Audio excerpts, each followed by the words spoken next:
E a gente continua falando das eleições de 2022, porque termina na próxima segunda-feira, dia 15 de agosto, o prazo para que os partidos políticos, as federações e as coligações possam requerer o registro de candidaturas, de candidatos e de candidatas.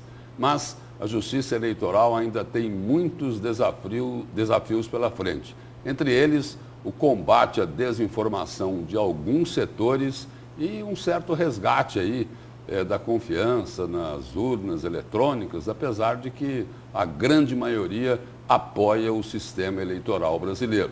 E é para falar sobre esses assuntos que está ao vivo aqui no Jornal do Meio-Dia o juiz-membro do Tribunal Regional Eleitoral, Luiz Otávio Saboia Oliveira, tirando o D. Isso. Não é, juiz?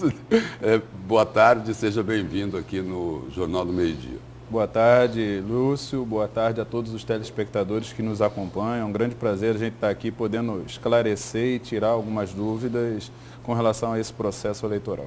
Nós acabamos de informar aqui esse prazo, né, do próximo dia 15, né, para que os partidos e federações registrem os candidatos. Agora, quais são os outros prazos da Justiça Eleitoral nessa eleição? Início da propaganda eleitoral?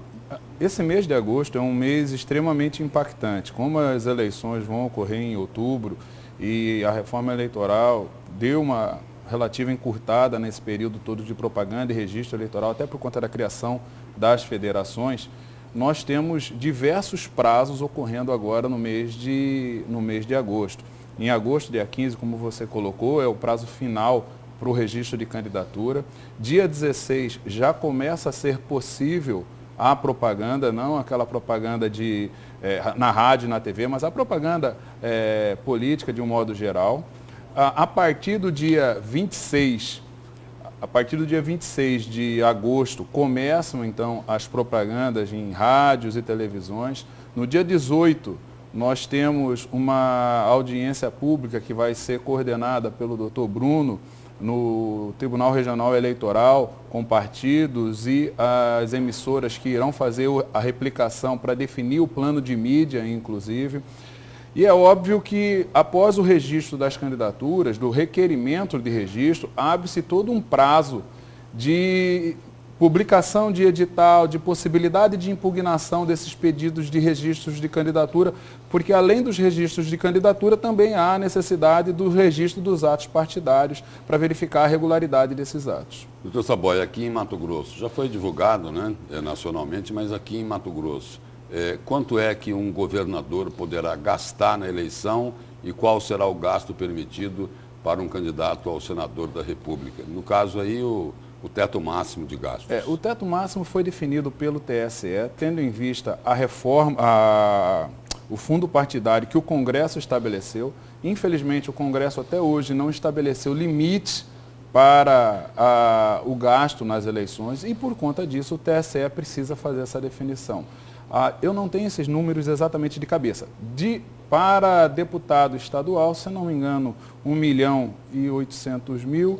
Para senador, se não me engano, eu posso estar errado nesses números, 3.200.000 e, se não me engano, para governador, cerca de 6 milhões é o teto máximo. No caso aí de governador, esses valores se referem ao primeiro turno. Isso. A presidência também há um limite e aí esses valores se referem sempre ao primeiro turno, ao segundo turno existe um outro limite. Lembrando que há sempre uma possibilidade de acréscimo desse valor, por conta do fundo partidário. Doutor Saboia, nós estamos falando aqui de Caixa 1, né?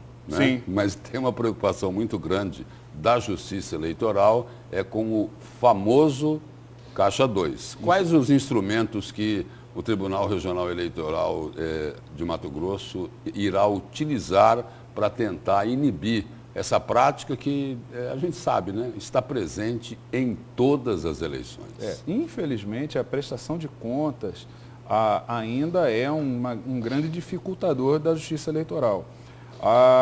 Os candidatos e partidos devem lembrar que no mês que vem, em setembro, entre o dia 9 e o dia 13, eles têm que fazer a primeira prestação de contas, inclusive, antes do término da eleição, inclusive, antes do primeiro turno. Eles precisam apresentar, inclusive, comprovante de abrir contas para receber doações de pessoas físicas. Toda a movimentação hoje financeira dos partidos e dos candidatos, ela deve se dar de modo eletrônico. Essa é uma tentativa da Justiça Eleitoral, em parceria com a Receita Federal, com o sistema bancário, para monitorar esse dinheiro que transita.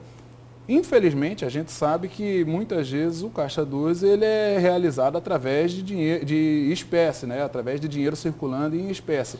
E para isso a gente tem tanto a polícia, a autoridade policial fazendo algumas fiscalizações, a população podendo fazer denúncias e a verificação também de eventuais saques e movimentações que chamem a atenção e que podem ser denunciadas ao Ministério Público Eleitoral. Esse Caixa 2, muitas vezes também, ele passa ou pode passar por aquela contratação de serviços que os políticos necessitam nas campanhas eleitorais.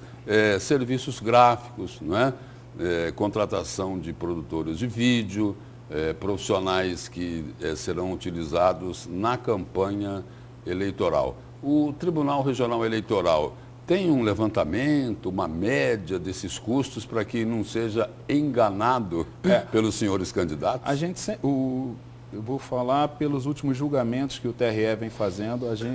O Pleno do TRE vem fazendo ponderações acerca de eventuais gastos, principalmente publicitários, gastos com cabos eleitorais, com relação ao teto que aquele candidato específico tem para gastar e o volume que ele gasta com determinadas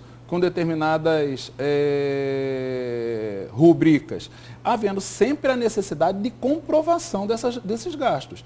Se eu vou contratar uma gráfica, eu preciso de todo o documento fiscal de que houve pagamento para aquela gráfica, até porque aquela gráfica vai ter que recolher imposto em cima daquela nota fiscal que ele emitiu.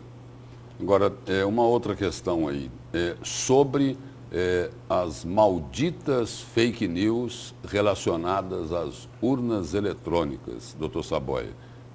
Como que o Tribunal Regional Eleitoral está conversando com a população nesse sentido? Porque já foi comprovada, né, a eficiência, a segurança das urnas eletrônicas, do nosso sistema eleitoral, mas ainda insistem em querer atacar as urnas eletrônicas e atacando as urnas eletrônicas, na realidade, nós estamos atacando a democracia.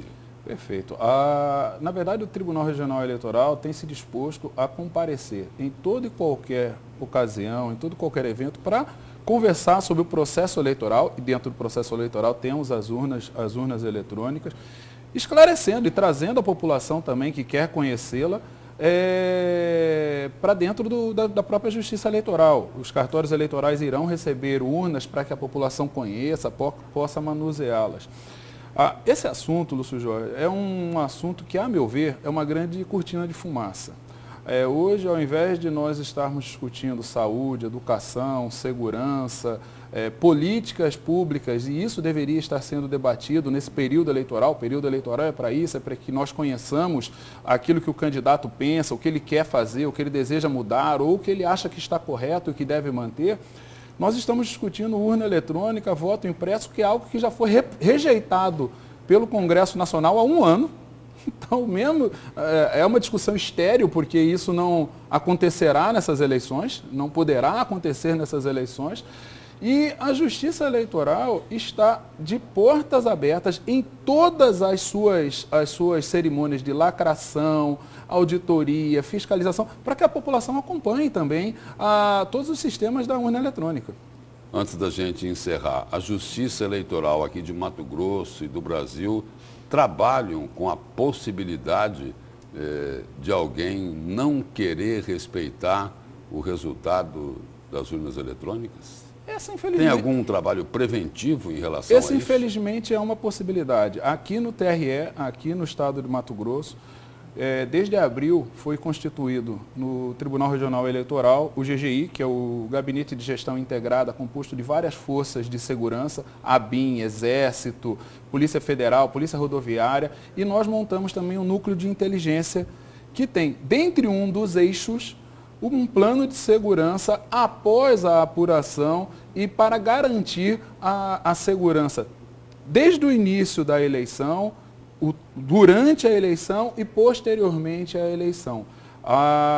Nós esperamos aqui em Mato Grosso que nós não tenhamos problemas com relação aos resultados da urna, até porque a intenção é, se esses problemas acontecerem, eles serem efetivamente coibidos e se transbordarem para a violência ou para a ilicitude, penalizados se for possível.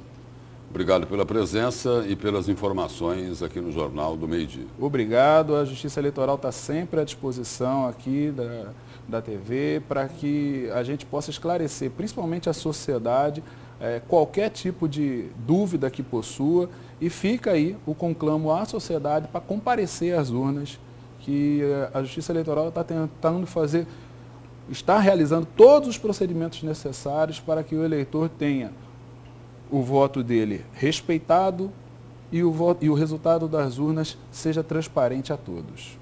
Muito obrigado. Obrigado.